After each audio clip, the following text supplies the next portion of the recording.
Well, hello everyone. This is KP the Math G here, and I am excited about doing some more calculus. How about you? I trust you are. Well, this is coming from the 2022 question number 6. We're going to look at A and B, parts A and B first. This is the 151st video, and then on the 152nd video we will look at parts C and D. And I love all 4 parts, just to be honest. That's why I want to do it all 4. I would like to do all 4 of them in one sitting, but we're just going to do 2 at a time and then come back and do the other 2, C and D. We're looking at A and B. The first one is A. It says find the velocity with respect to particle P at t. Find the velocity of the particle P at time t. Now, if you look at this from the beginning, particle P at any time t greater than 0, well, we would hope that t is greater than 0 because there is no negative time, correct? Alright, that's my pun for the day. Anyway, this is a position equation, okay, a position equation. X at P at t is equal to 6 minus 4 e to the negative t. Alright, now remember that if you take the derivative of position, alright, I'm just going to say POS for position, you get velocity, okay? And if you take the derivative of velocity, you get, that's right, acceleration. Alright, acceleration, okay. You get that. And so what we're trying to do is, in this particular case, is we want to find the velocity. Okay, so the velocity of particle P, alright, at given time t, or any time t. Alright, so let's go ahead and let's take a look at that. Simple enough, is it not? And then, of course, remember, if you want to go backwards to go to each one, you have to take the antiderivative, which we're going to do, I want to say, in part C. And then part D, we're going to do a limit. Okay, so, alright, so anyway, let's go ahead and take a look at this one. This is something, maybe you come along at this point of the year. It's February now. You're getting ready to almost ready to take that mock exam. I want to say sometime in March. Yes, and then it's either March or April. It's been so long since I've done that. So anyway, it's either March or April. You take a mock exam, kind of see where you are, and then of course taking the exam sometime in May. So anyway, hopefully you're taking this very seriously, and if you are struggling trying to figure out again what to do, this is the way to figure this out. So just make sure you understand that we want the velocity. So this is the position equation here. Alright, so this is yeah, we want to find this right here. So right now, this is what we're looking for. The velocity of the particle P, alright, at time t is equal to x prime P at t. Now that's what you're doing. You're taking the derivative here. Alright, so in this case, we are going to do that from here. This is going to be 0. The derivative of a constant is 0. Please don't make this 6. The derivative of a constant is 0. Now, the derivative of negative 4, I like to treat this as a negative, this minus sign as a negative sign. So negative 4 e to the negative t. Now remember that the derivative of e to anything is, we're just going to keep the negative 4.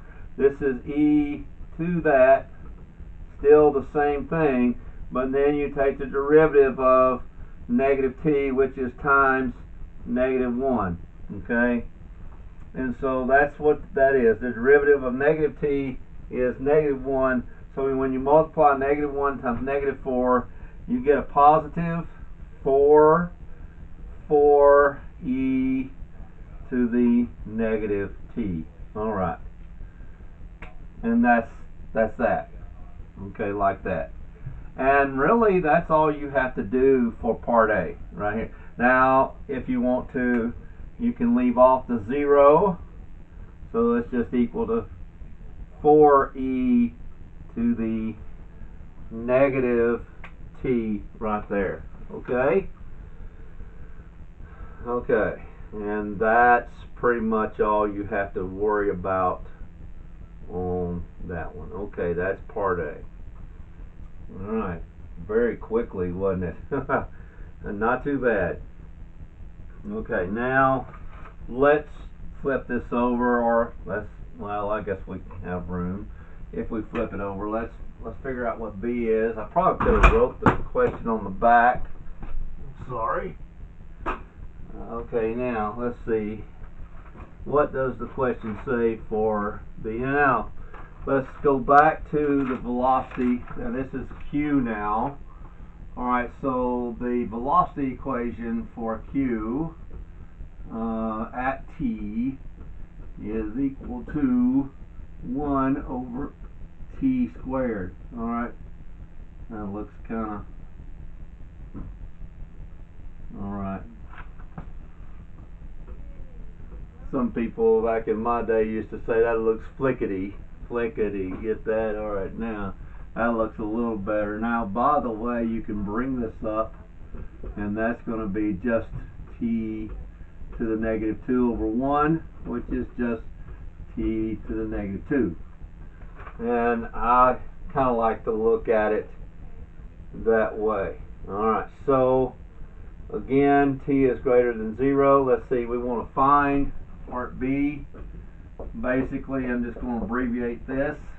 So we want to find the acceleration of the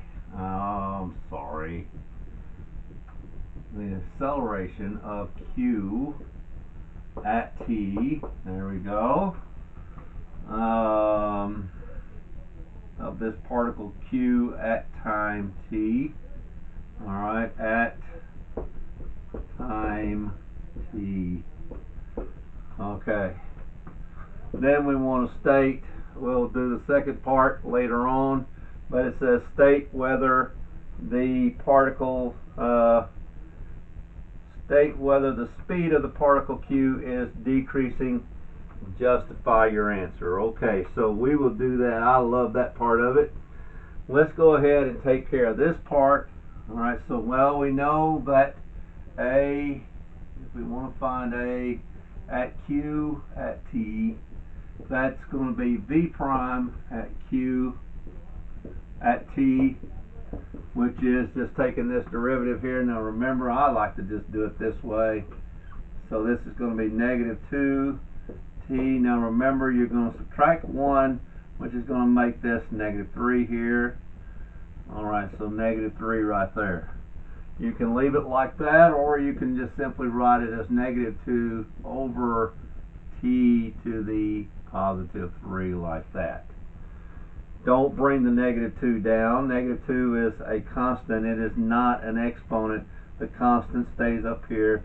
The exponent itself goes down here.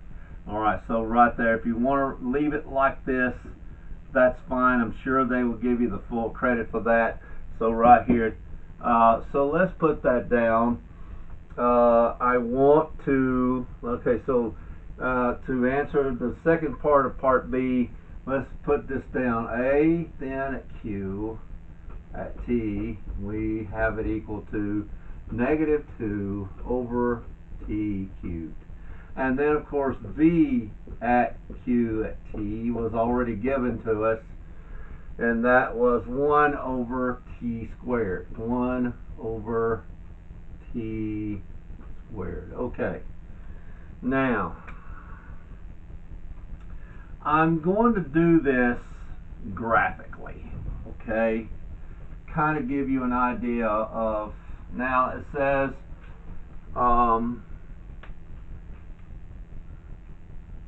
for all times t, when is the speed t greater than 0? When is the speed of particle q decreasing?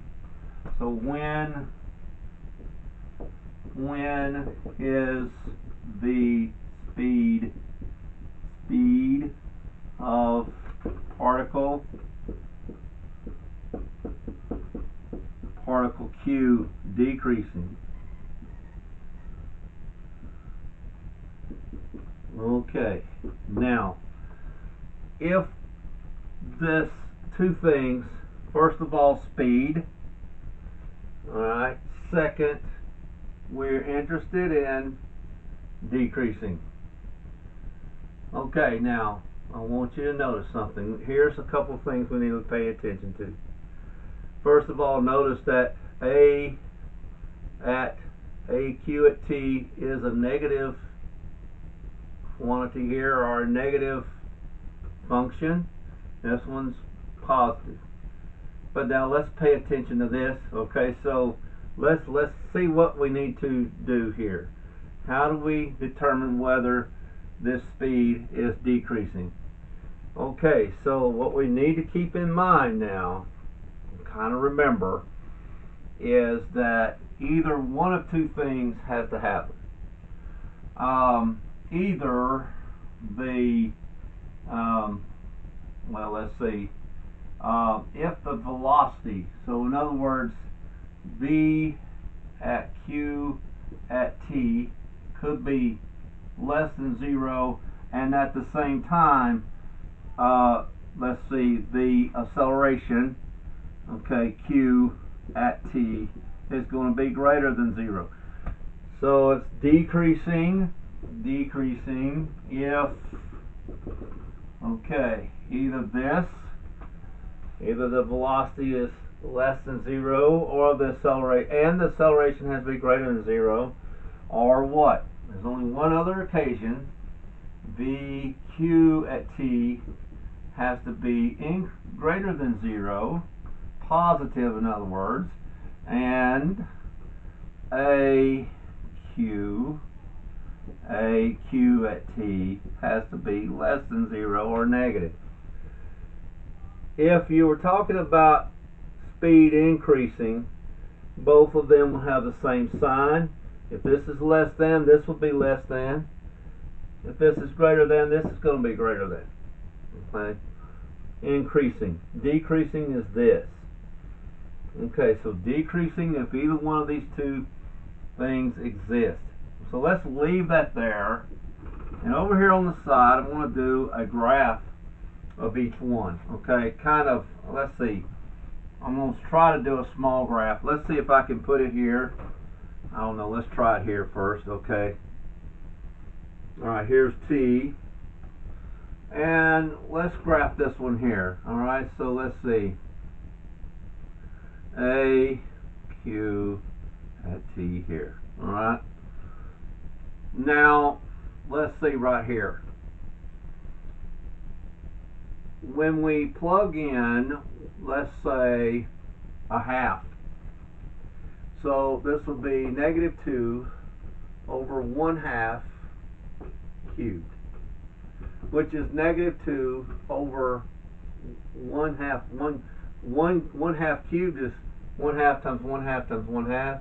Half times a half is a fourth, and a half is an eighth. Alright, well, really, when you flip this up, this is negative 16. So somewhere way down here is negative 16. So way down here is negative 16. So negative 16. Alright, negative 16. So right here at 1/2, we're going way down here Alright, so as we get larger, look what happens though. Okay? So if we plug in 1 and cube it, 1 cubed is 1, so negative 2 over 1 is negative 2. So if we plug in 1 right here, we're getting negative 2. Somewhere way up here. Alright, so negative 2 right there. So somewhere right in here, right on that number. Okay, so let's put it off to the side here. Let's just do this. Okay, right down here. Okay, now if I plug in 2, 2 cubed is 8. So negative 1/4. Okay, so negative 1/4 at 2. So we're here at 2. Negative 1/4, and it's never going to get above in the positive area. So this is going to always be, look at this graph. It's going to do like this. Now it's going to get close to 0, but it's never going to get there. It's just going to keep going, isn't it? And I'm drawing this thing terribly bad.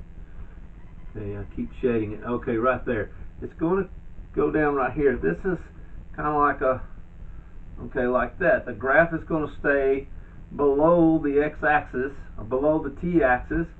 So in this case right here, this is negative. Down below the t-axis is negative.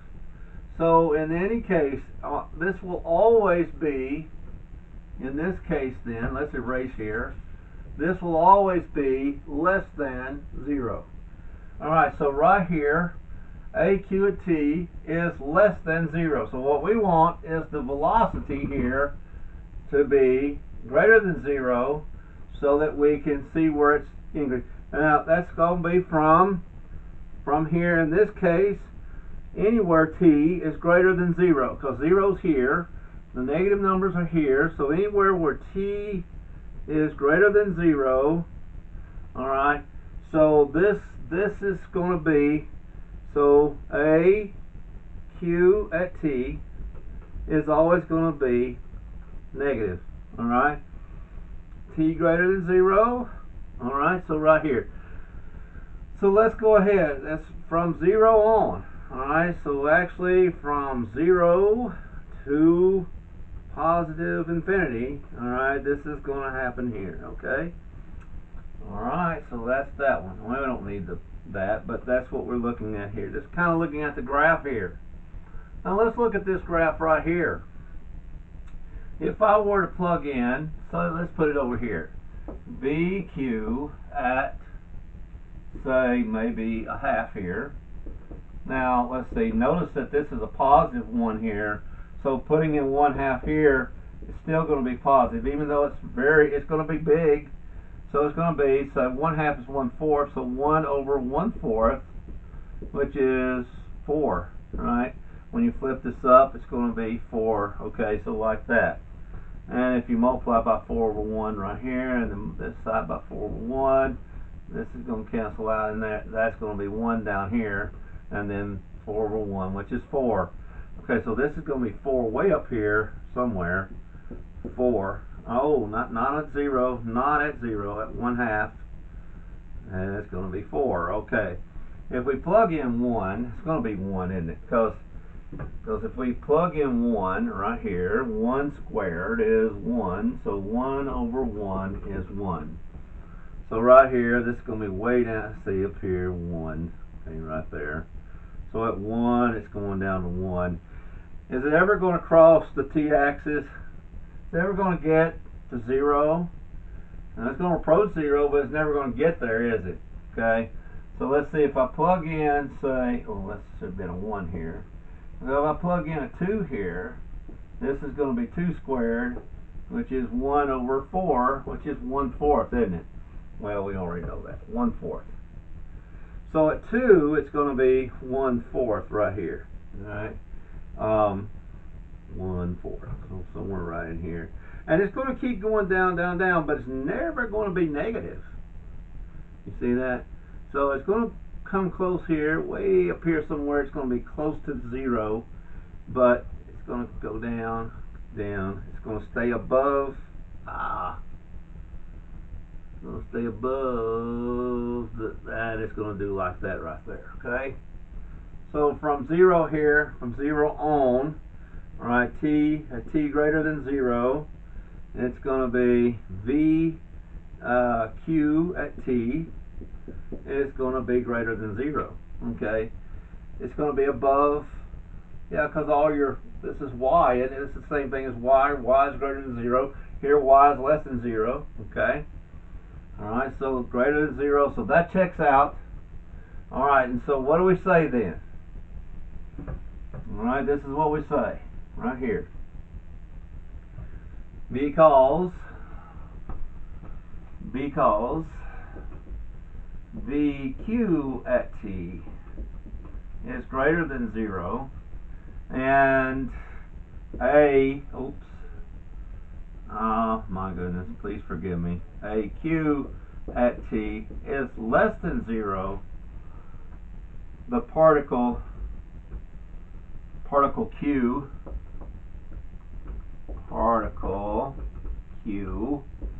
is decreasing. The speed is decreasing. All right, the speed of, we can do that, speed of particle Q is decreasing.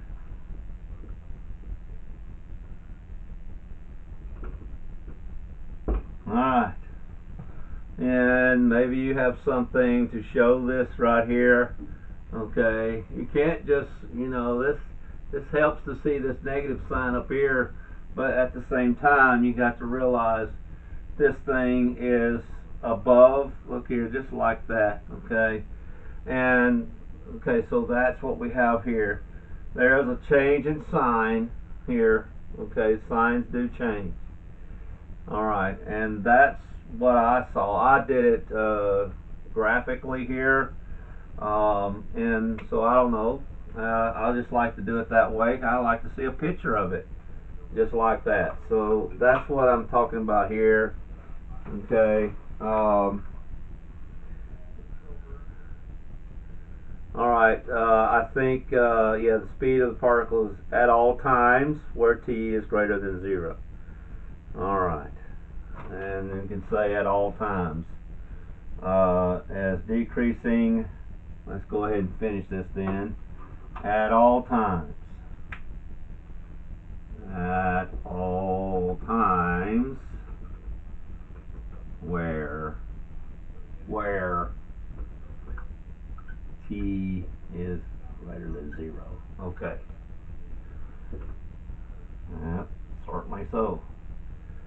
At all times it's decreasing, the speed is decreasing. There are times when maybe intervals, certain intervals, say an interval between t equals 1 and t equals 4, it's increasing there, or decreasing there, and increasing when t is less than 4, you know what I'm saying?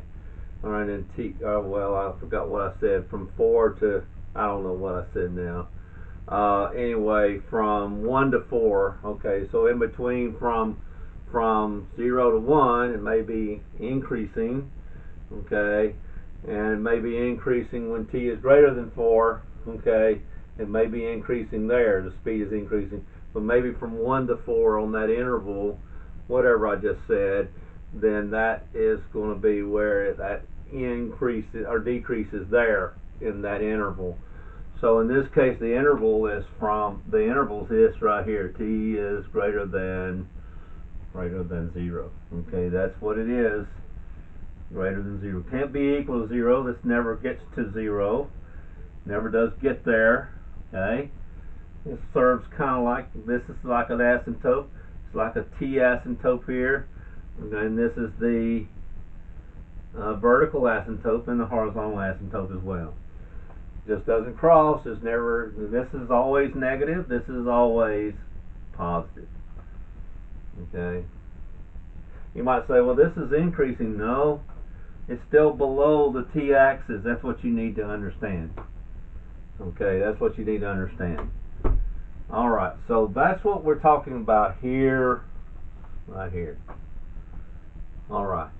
Anyway, that's a really good problem. I like that. And next time we will look at parts C and D. We want to find the position of particle Q. Alright, so we all have the velocity. We're going to find the position by taking the antiderivative and so on, and then of course D is going to be a limit. Okay, so anyway, that's where we are at this point. I enjoy doing that. I think this is a real neat problem. I think you do need to understand when you talk about speed, the speed of a particle is decreasing. These are the stipulations. That's the only two stipulations you have.